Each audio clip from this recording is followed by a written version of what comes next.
Hai teman-teman yang berbahagia, berjumpa kembali dengan saya Dr. Andri, spesialis kedokteran jiwa dari Rumah Sakit Omni Alam Sutra Tangerang.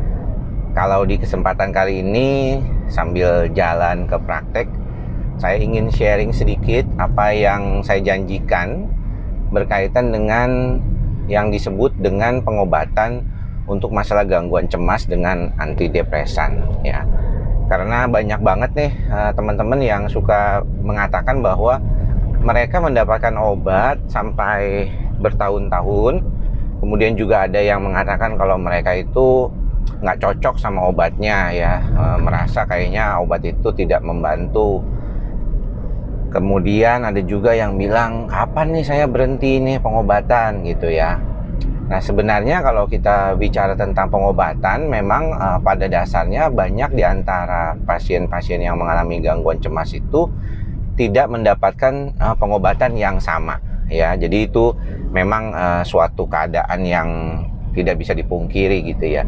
Artinya ada beberapa orang yang cukup dengan menggunakan anti cemas saja, misalnya seperti golongan alprazolam, clobazam begitu ya.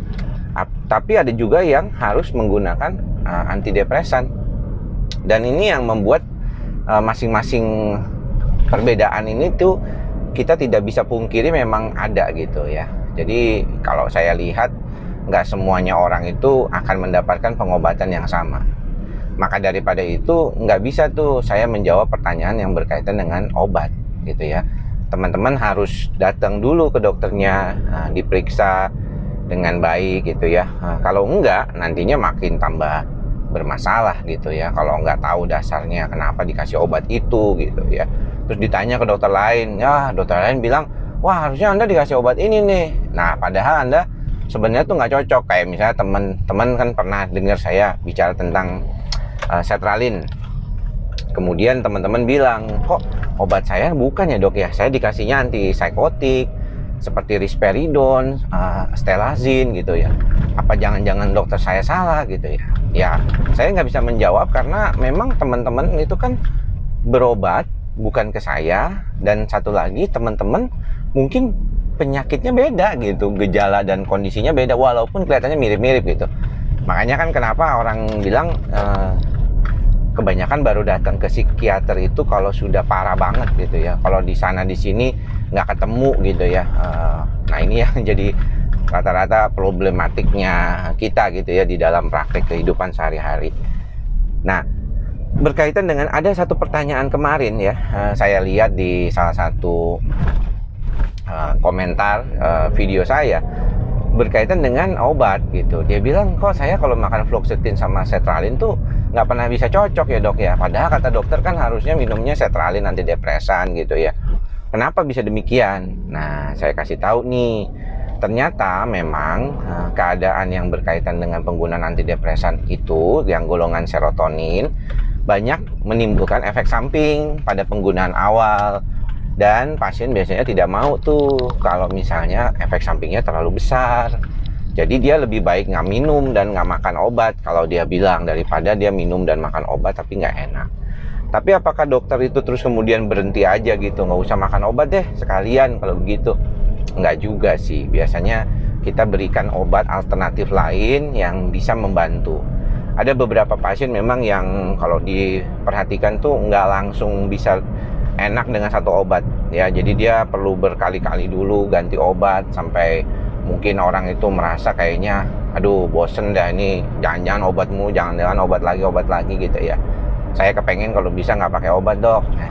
Ya tapi untuk sementara waktu ya mau nggak mau diobatin dulu lah ya. Dan ini salah satunya cara untuk membantu sistem serotonin di otak, membantu supaya cemasnya berkurang. Jadi sebenarnya mengapa kita membutuhkan antidepresan itu tujuannya untuk membantu supaya amigdala kita itu tidak terlalu berlebihan. Karena yang bisa membantu itu pertama amigdalanya itu ditenangkan. Nah amigdalanya ditenangkan dengan cara apa? Ya dengan cara relaksasi, meditasi, belajar ikhlas, belajar sabar, belajar sadar. Pokoknya belajar bagaimana supaya otak kita itu nggak kepenuhan gitu ya, ataupun terlalu banyak beban. Itu nomor satu. Yang nomor dua adalah bagaimana caranya relaksasi ini menjadi suatu kebiasaan, sehingga kalau kita ketemu dengan masalah-masalah berat, ya kombinasi antara masalah-masalah itu kan bikin kita jadi puyeng tuh. Nah, tapi kita nggak gampang meledak-ledak atau tidak ada gampang stres karena kita hadapinya dengan santai aja gitu, karena kita udah belajar tadi ikhlas dan sabar sadarnya. Nah, yang ketiga adalah dengan penggunaan obat.